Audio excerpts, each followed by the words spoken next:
देखु गत 2 मास भितर आमर बिरीबाटी अंचल कटक गतिराजपटना अंचल रे दुईटी नंदी षंढ को अति निर्मम एवं नृशंस भाव में कौन से अमानुषिक व्यक्ति धारुआ अस्त्र रे विभिन्न जगार शरीर विभिन्न जगार हाणी ये घटना को आम दृढ़ निंदा करुचु। आज प्रतिवाद जन आमर सीआरआई थाना एवं कंदरपुर थाना आईआईसी को भेटी ए बाबद आम अवगत कराऊचु। एथरे जो माने अछंती संपृक्त जी से व्यक्ति होता तुरंत गिरफ्त करी तांको विरुद्ध रे कठोर रु कठोर कार्यानुष्ठान ग्रहण करा जाऊ एवं ये गोटे सांघातिक घटना घटी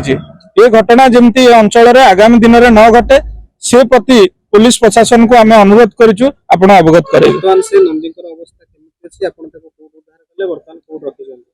वर्तमान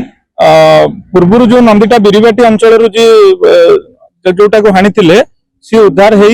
आमर गोसेवा आश्रम रे चिकित्सित हो भल हो रिलीज हो सारे गत काली जोटा गतिराजपटना अंचल रे जोटा उद्धार होती सी एबे सांघातिक अवस्था रे अछि जीवन मरण सहित संग्राम करुछि।